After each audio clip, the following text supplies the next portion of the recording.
नमस्कार, मी अनिल जाधव. अॅग्रोवनच्या मार्केट कट्टामध्ये आपल्या सगळ्यांचं पुन्हा एकदा स्वागत. सध्या आपल्या कापूस आणि सोयाबीनचे भाव दबावातच आहेत. तसंच सरकार अनेक शेतीमालाचा भाव पाडतंय. आयात निर्यातीच्या धोरणामध्ये बदल करतंय. त्यामुळे एक शेतकऱ्यांना भीती आहे, की यंदा एकतर दुष्काळ आहे आणि त्या दुष्काळामध्ये सुद्धा आपल्या हरभरा पिकाला सर्वाधिक फटका बसतोय. मग तुरीमध्ये जी तेजी आली ती आपल्या हरभरा बाजारात येईल का? किंवा सरकार आपल्या हरभऱ्याचे भाव वाढू देईल का? हरभरा बाजारामध्ये आपल्याला पुढच्या काळामध्ये काय दिसू शकतं? उत्पादनाची परिस्थिती काय राहू शकते? आपण हरभरा कधी विकायला पाहिजे? आपल्याला विक्रीमध्ये फायदा केव्हा होऊ शकतो? तसंच तुरीच्या बाजारामध्ये पुढच्या काळात काय घडू शकतं? आणि आपण हरभऱ्यासाठी आणि तुरीसाठी नेमकं किती रेटचं किंवा किती भावाचं टार्गेट ठेवू शकतो? या सगळ्या प्रश्नांची उत्तरं आज आपण जाणून घेणार आहोत. आणि आपल्या सगळ्या प्रश्नांची उत्तरं देण्यासाठी आज आपल्यासोबत आहेत शेतीमाल बाजार विश्लेषक दिनेश सोमाने सर. सर, पहला प्रश्न हाच है कि अभी चना हम लोगों ने देखा है कि इस साल बारिश तो बहुत कम ही है, लेकिन ऐसा बताया जा रहा है, कुछ जगह पे न्यूज़ भी ऐसी आई है कि चना का जो प्रोडक्टिविटी वो अच्छा है, कुछ राज्यों से आया है। तो हम लोग क्या सही में इस साल ऐसा एक कंडीशन है कि चना का प्रोडक्टिविटी या फिर प्रोडक्शन बहुत अच्छा मिल सकता है? नमस्कार अनिल, और बहुत बहुत धन्यवाद एग्रोवन मुझे आमंत्रित करने के लिए। अनिल, मैं आपके एग्रोवन चैनल के थ्रू ढेर सारे किसानों को तहे दिल से धन्यवाद देना चाहूंगा। अपना जो प्रीवियस वीडियो था तुअर पर, वो काफी लोगों ने देखा और काफी लोगों ने तारीफ की, तो मैं सभी को आपको इस माध्यम से धन्यवाद देना चाहूंगा।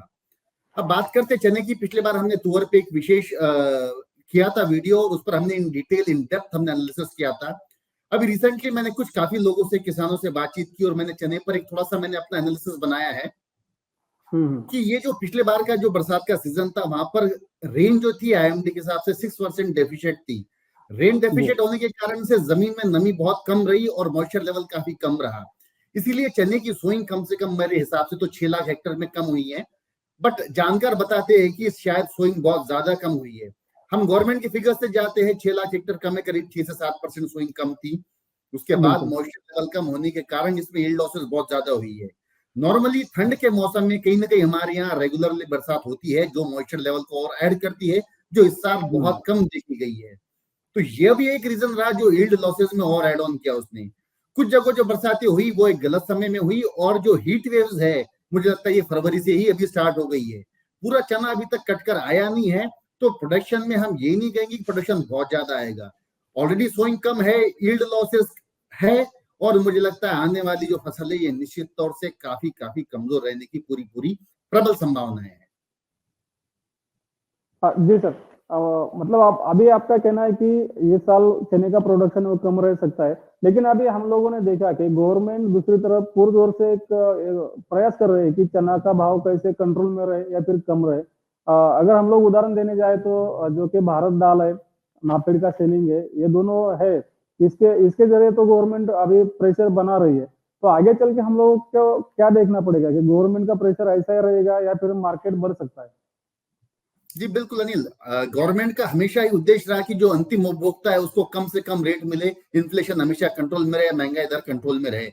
लेकिन मैं आपको एक बात बता दूं, ये जो चना दाल अभी बिक रही है ये इसलिए क्योंकि गवर्नमेंट के पास लास्ट ईयर 28 लाख टन चना मौजूद था, जो कि अभी बेच करीब करीब 12 लाख या मेरे हिसाब से 10 या 12 लाख के टन के बीच में रह चुका है। मतलब जो स्टॉक था गवर्नमेंट के पास ही less than 50% compare to last year है। अब जो है ये जल्दबाजी नहीं करेंगी बेचने के लिए।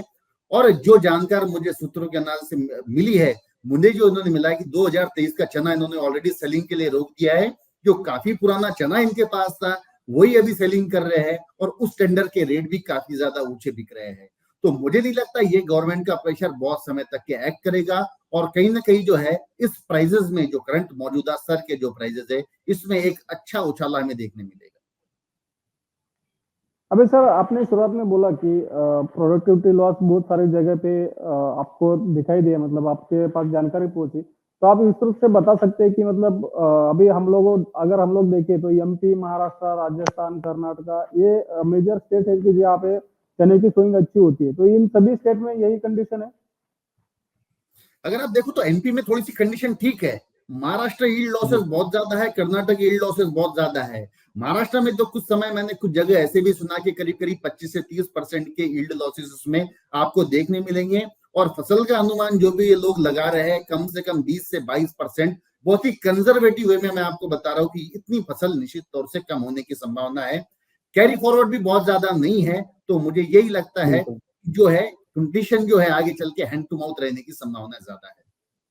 बिल्कुल। अभी सर हम लोग ये देखें कि अपना जो वाटर स्टॉक है रिजर्वायर्स में, वो भी बहुत कम है। मतलब अभी तक 50% से भी कम वाटर स्टॉक बचा हुआ है। महाराष्ट्र में उससे भी कंडीशन बहुत ज़्यादा खराब है, क्योंकि अगर हम लोग देखें कि चना का जो कि प्रोडक्शन जो कि मेजर संभाग है, मतलब मराठवाड़ा, विदर्भ या फिर पश्चिम महाराष्ट्र के कुछ एरिया में भी हम लोगों ने देखा कि वाटर का जो शॉर्टेज है वो बढ़ते जा रहा है। तो क्या इसका भी इम्पैक्ट आगे चल के और बढ़ सकता है चने की प्रोडक्टिविटी पे? बिल्कुल यही रीजन रहा है। देखिए, जब एमडी ने प्रेडिक्ट किया कि 6% बिलो नॉर्मल अगर हमारे यहाँ रेनफॉल हुई है, तो वो वाटर लेवल में पर्कुलेशन वैसे ही कम हुआ रहेगा। और यही बिल्कुल। रीजन रहा कि चने के फसल को बहुत ज्यादा इसने प्रभावित किया है। तो मुझे लगता है ये जो दिक्कत है आने वाले समय में, मैं बहुत ज्यादा समय नहीं करता, मार्च के बाद ही आपको समझ में आ जाएगा, जैसे जैसे पल्सेस के रेट्स बढ़ते रहेंगे। बिल्कुल। तो सर अभी चने की अगर हम लोग प्राइस देखें ओवरऑल इंडिया में, तो हम लोगों का ऐसे देखा देता है कि 5,200 से 5,800 रुपए तक की प्राइस हम लोगों को दिखाई दे रही है अभी इस साल में। अभी आने वाले कुछ हफ्तों में नए माल की भी अराइवल मार्केट में बढ़ती जाएगी, अराइवल का प्रेशर भी बढ़ता जाएगा।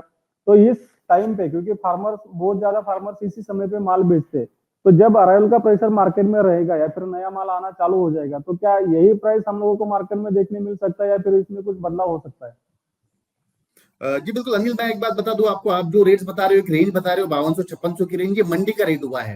हम जो बिल्कुल। नॉर्मल कैलकुलेट करते हैं, जिसका चार्ट देखते हैं, वो बिल्टी का रेट देखते हैं। अगर हम अकोला हम्म। बिल्टी की बात करें तो 5800 5850 के रेट से, अगर दिल्ली की बात करें तो 6200 के रेट से।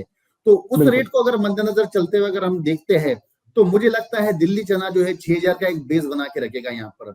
और अकोला चना भी ओके। अगर आप देखो तो आप 5700 का अकोला चना अभी मुझे हाल फिलहाल घटता हुआ बिल्कुल नजर नहीं आता है। मतलब रिस्क अगर देखी जाए तो मात्र 100 रुपए की अकोला चना की, मैं being I belong to Maharashtra और बेसिकली अकोला से बिलोंग करता हूँ, तो मुझे लगता है कि एक वो बेस प्राइस जो 5700 बनी रहनी चाहिए। गवर्नमेंट की एमएसपी भी जो है वो 5435 रुपए की है, तो बहुत आसपास है। मुझे नहीं लगता कि बहुत ज्यादा घटने में अभी कोई संभावनाएं हैं। अराइवल्स की जो आप बात कर रहे हो, मुझे नहीं लगता कि अराइवल्स का प्रेशर बहुत ज्यादा बिल्डअप होगा। अराइवल्स का प्रेशर जब बिल्ड होता है जब सोइंग बहुत ज्यादा होती है और यील्ड बहुत ज्यादा होती है, फसल ज्यादा होती है, जो संभावनाएं कम नजर आती है। तो मुझे लगता है कि जो जरूरत होगी, जिसको बहुत ही ज्यादा आवश्यकता होगी, वो इनिशियली मार्केट में एक बार अराइवल्स का प्रेशर क्रिएट करेगा। और उसी के लिए मैं 100 रुपए का मार्जिन लेकर चल रहा हूँ कि शायद 100 रुपए उस क्षण वहां पर गिर सकते हैं। इससे ज्यादा इसमें गिरने की संभावनाएं नहीं है, बढ़ने की संभावना यहाँ से बहुत अधिक और ज्यादा है। जी। अभी सर चना में भी कुछ कंडीशन अभी मतलब जैसे आप बता रहे तुअर के जैसे होने वाला है। अभी गवर्नमेंट भी ऐसी तैयारी कर रही है पूरे जोर से कि वो चना ज्यादा से ज्यादा प्रोक्योर करे। अभी हम लोगों ने देखा कि एमएसपी 5,335 रुपए। अभी आपने जो रेट बताया कि अभी जो फिलहाल रेट चल रहा है, तो एमएसपी के थोड़ा सा आसपास है तो कुछ ज्यादा ही है। अब फार्मर्स का, अगर फार्मर्स का अगर हम लोग एक सेलिंग का एक बिहेवियर देखें, तो ऐसा प्रतीत होता है कि अगर एमएसपी और मार्केट प्राइस इसमें लगभग 300 से 500 का डिफरेंस रहा, तभी फार्मर नाफेड या फिर गवर्नमेंट को माल बेचते हैं।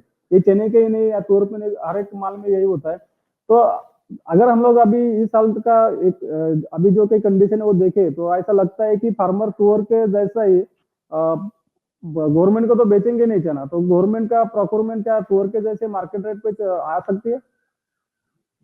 जी, मैंने आपको पिछले वीडियो में भी कहा था कि तुअर डायनामिक प्राइस पे खरीद रही है। मतलब करंट मौजूदा स्तर पे अगर तुअर गवर्नमेंट खरीद रही है, तो गवर्नमेंट निश्चित तौर से जानती है कि इस फसल की शॉर्टेज है, और हम्म। उसी के चलते उन्होंने डायनामिक प्राइसिंग पे परचेस करने का प्रयास किया। लेकिन मैं आपको बता दूं, अभी तक उनको बहुत ज्यादा कुछ गुड्स मिल नहीं पाया।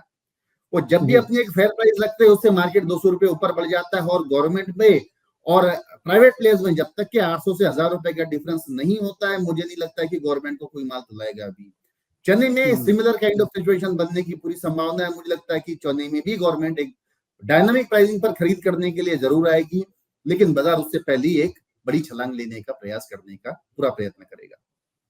बिल्कुल। मतलब तुअर के जैसे अभी चना फार्मर्स के लिए भी कुछ गुड न्यूज आने वाले दिनों में बाजार में देखने मिल सकती है। सर थोड़ा सा तुअर के बारे में भी बात करते हैं। आपने जैसे शुरुआत में बताया था कि लास्ट लास्ट वीडियो में आपने भी बोला था कि तुअर के प्राइस 10,000 के आगे चले जाएंगे। अभी हम लोग देख रहे हैं कि बहुत सारी मंडियों में तुअर का प्राइस अभी 10,000 के ऊपर है। तो अभी तुअर में फार्मर्स क्या स्टैंड ले, या फिर आने वाले दिनों में क्या देखने मिल सकता है हम लोगों को तुअर मार्केट में? जी 10,000 के ऊपर अच्छा सस्टेन कर रहा है मार्केट में। जैसी थोड़ी बहुत एक लेवाली रुकती है तो थोड़ी प्राइसेस नीचे आती है, लेकिन कम भाव में किसी को बेचना है नहीं, क्योंकि सब जानते हैं कि माल की शॉर्टेज है। तो मुझे नहीं लगता अकोला जो अभी 10,450 का रेट चल रहा है तुअर का, बिल्टे की बात करता हूँ, 10,100 के नीचे आने की इसकी संभावना नहीं लगती, और मार्च एंड तक आपको 12,000 के रेट निश्चित तौर से देखने मिलेंगे। मतलब हम लोग टारगेट रख सकते हैं 12,000 का? जी बिल्कुल, 12 मार्च एंड तक के 12,000 का टारगेट आप इसको निश्चित तौर से रख सकते हो। प्राइजेस आने की बहुत ज्यादा संभावना है, और मुझे लगता है कि गवर्नमेंट थोड़ा सा एग्रेसिव होकर इसको परचेस करे तो ही उनको गुड्स अच्छे से मिल सकता है। ओके।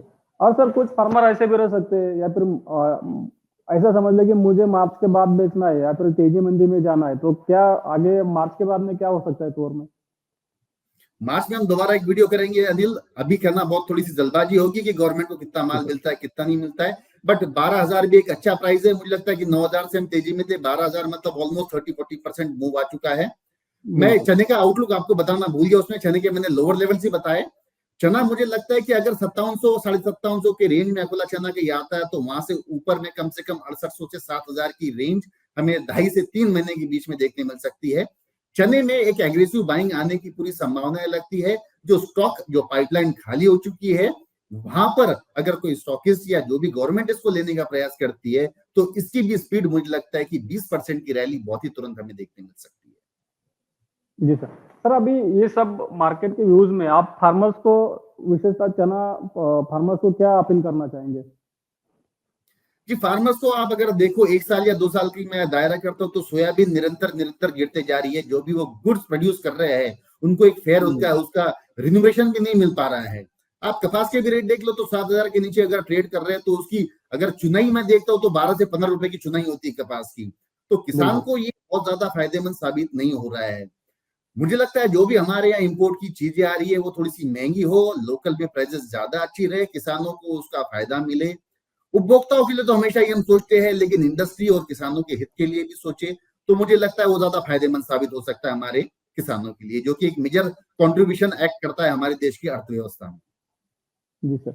अभी सर अब अगर हम लोग चना और तुअर के प्राइस को आगे आने वाले दिनों में देखें, आपने जो प्रेडिक्शन दिया है चना और तुअर के इसमें, तो अगर फार्मर्स को इसका बेनिफिट लेना है तो उनका सेलिंग कैसा होना चाहिए, या फिर आप फार्मर्स को क्या कहेंगे इसके बारे में? मुझे ये लगता है कि भगवान इस बार फार्मर के साथ रहने का चांसेस ज्यादा लगता है। जैसे ही अराइवल्स आएगी या जैसे ही किसानों का माल कटेगा, प्राइसेस बढ़ना शुरू हो जाएगी, और उसी समय मुझे लगता है कि जिसको बहुत ही ज्यादा जरूरत होती है, तो 6500-6600 के आसपास अपना चना बेचे। बैलेंस चना मुझे लगता है कि कम से कम मई महीने तक के तब भी होल्ड करके रखिए। जी सर। Thank you sir. अभी आपने जो हम लोगों को टेंशन था फार्मर्स को कि भाई चना के मार्केट में क्या होगा, क्योंकि लास्ट साल की अगर बात करो तो बहुत सारे फार्मर्स को 5,000 के नीचे चना बेचना पड़ा, बाद में तेजी आई थी। लेकिन अभी आपने बोला, लास्ट टाइम भी आपने तुअर के बारे में बताया था, बहुत सारे फार्मर्स ने होल्ड करके रखा है। शायद फार्मर अभी चना में भी यही स्टैंड लेंगे और अच्छा प्राइस लेंगे अपने माल के लिए, यही हम लोग अपेक्षा करते हैं। आता आपल्यासोबत दिनेश सोमानी सर होते. सोमानी सरांनी मागच्या काही महिन्यांपासून तुरीबद्दल आपल्याला वेळोवेळी मार्गदर्शन केलेलं आहे आणि बाजारामध्ये आपल्याला ती प्राइस आता दिसते सुद्धा. शेतकऱ्यांना फायदा सुद्धा होतोय. आता सरांनी हरभऱ्याबाबत सुद्धा खूप महत्त्वाची माहिती दिली आणि आपल्या मनातले जे काही प्रश्न होते किंवा जी काही भीती होती थोडक्यात, त्या सगळ्या प्रश्नांची एक सविस्तर आणि आपल्याला समजेल अशा सोप्या भाषेमध्ये उत्तरं दिलीत. त्याबद्दल मी सरांचे आभार व्यक्त करतो. धन्यवाद सर, आज आप आए और हमारे सभी सवालों के जवाब दिए और वो भी आसान भाषा में दिए, इसलिए आपका धन्यवाद. बहुत बहुत धन्यवाद Anil, thank you. Yes sir, thank you.